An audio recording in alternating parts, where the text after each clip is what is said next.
Nah, saya juga perlu kesabaran ngajar.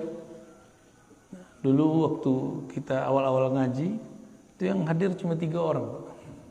Ya, itu ada di Ciputat dulu, 3 orang, lama-lama jadi 13 orang, lama-lama 30 orang. Maka kita nggak sedih juga orang ngaji berapa aja, saya udah biasa. Orang sekali datang 3 ribuan, orang sekali datang 10 ribuan, itu udah biasa, udah sama rasanya, udah hambar rasanya, ya. Karena ngomongnya sama aja. Satu hal yang membuat kita senang. Jadi orang-orang kalau sabar adalah hiburan dari Allah. Setiap majelis yang kita buat itu dihadiri malaikat-malaikat Allah. Ya. Bapak ini buat majelis istiqomah aja. Itu malaikat ngabarin ke malaikat yang lain. Pengurus masjid itu kalau nggak sabar gawat itu.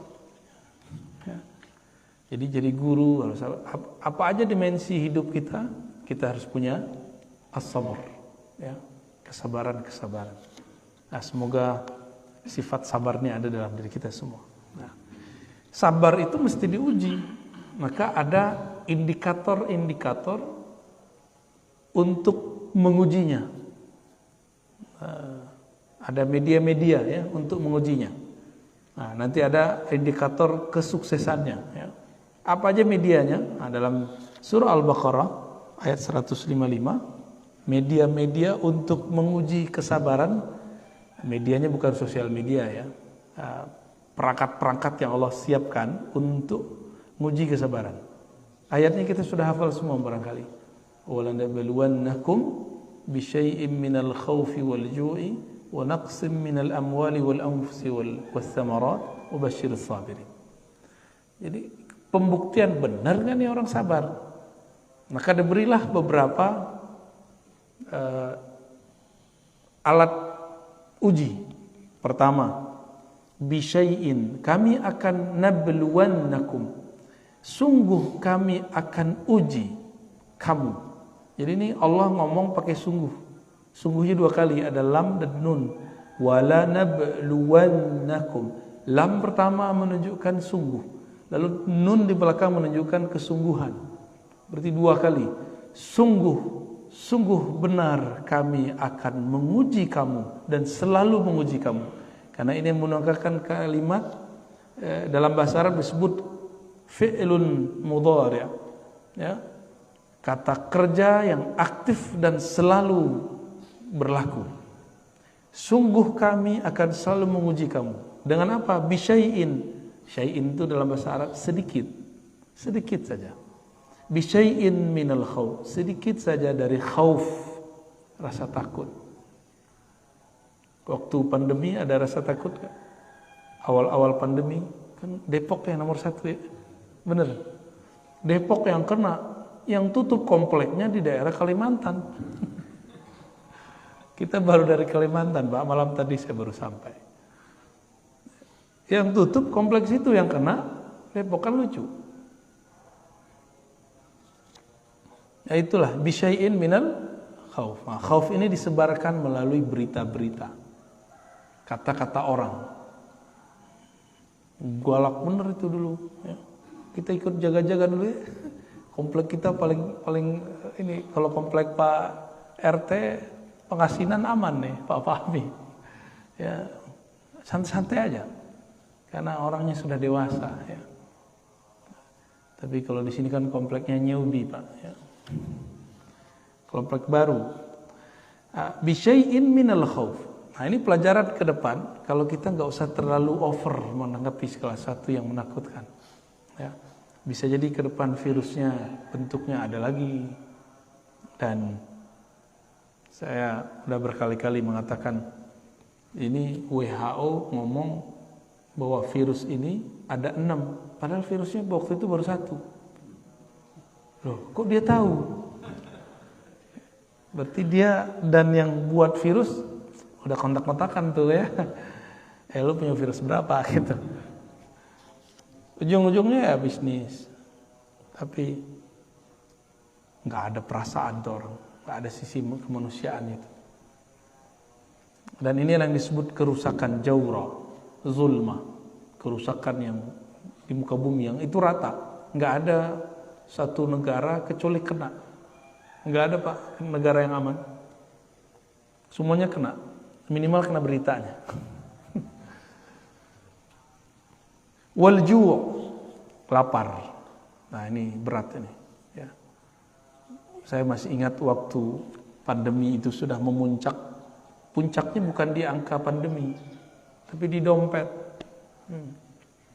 Apa kata kawan saya? Biarlah kami berperang dengan perut daripada berperang dengan virus. Virus biarin. Tapi kalau mau perut kami nggak kuat. Akhirnya keluar dari itu, semua penjagaan menjadi ditabrak semua. Wa naqsin minal amwal. Ya. Dan kekurangan sedikit kok, naqsin min. Nah, ini menunjukkan sedikit kurang dari harta.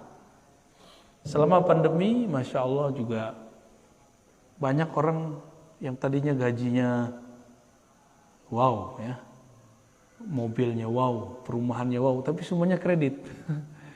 Gaji hampir 100 juta, ada yang lebih. Pandemi tiba-tiba menjadi nganggur, jobless. Itu rumah belum selesai, rumahnya gede. Jadi nggak kayak rumah kita, Pak. Rumah kita kan kecil nih, sini standar lah ya. Mobilnya Masya Allah. Itu dia bingung, ya banyak juga yang stres. Maka kemarin itu lebih banyak orang meninggal karena stres daripada virus. Ini hemat saya. Wal anfus, ya, dan kekurangan jiwa, maksudnya mati. Nah, virus itu, inilah dalilnya. Kenapa mesti ada orang meninggal karena virus? Ini dalilnya. Bahwa memang akan selalu ada, apapun itu namanya, entahkah virus, entahkah musibah alam, bencana, apapun namanya, nanti akan terjadi. Mungkin kita akan menyalahkan virus, menyalahkan yang baru disuntikan ke kita itu apa? Vaksin. Itu kan konsep kita, Pak. Kalau ditakdir Allah, orang ini meninggal tanggal sekian, hari sekian. Dibuatlah sejarahnya biar nggak terlalu mencolok, dia meninggal setelah kena virus atau setelah dimasukin. Ya, itu cuma jangan ketipu, jangan salahkan siapa-siapa. Ya, kenapa saya katakan begitu? Ada satu riwayat dalam riwayat Imam Qurtubi. Riwayatnya menyebutkan malaikat maut yang dalam bahasa Ibrani disebut Israel, dalam bahasa Arab itu masih diperdebatkan namanya. Malaikat maut. Itu datang kepada Allah semacam demo. Ya Allah, jadi ternyata malaikat maut ini punya sisi yang lembut juga. Apa kata dia? Ya Allah, jika engkau membiarkanku mencabut nyawa makhlukmu, maka semua makhlukmu akan benci dan takut kepadaku. Terus gimana? Tenang, malaikat maut, kata Allah.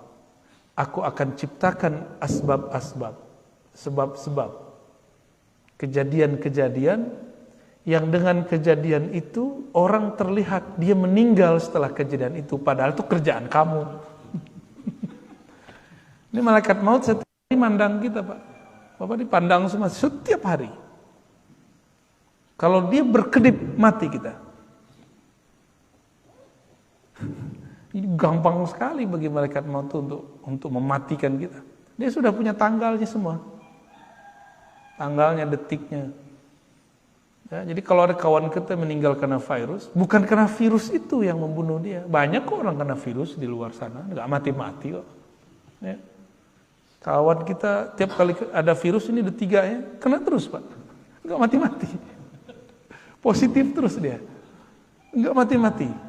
Karena emang takdir dia belum mati dengan virus itu. Mungkin dia mati nanti. Ini wanaksin minal amwal. Tapi orang kan nggak sabar, orang kemudian menyalahkan ini, menyalahkan itu. Ya. Wathamarat, nanti akan ada juga ujian paceklik, kurangnya buah-buahan, kurangnya bahan makanan. Nanti orang nggak akan sabar. Ya. Berarti ada berapa perangkat-perangkat alat uji kesabaran. Satu, khauf, berarti psikis.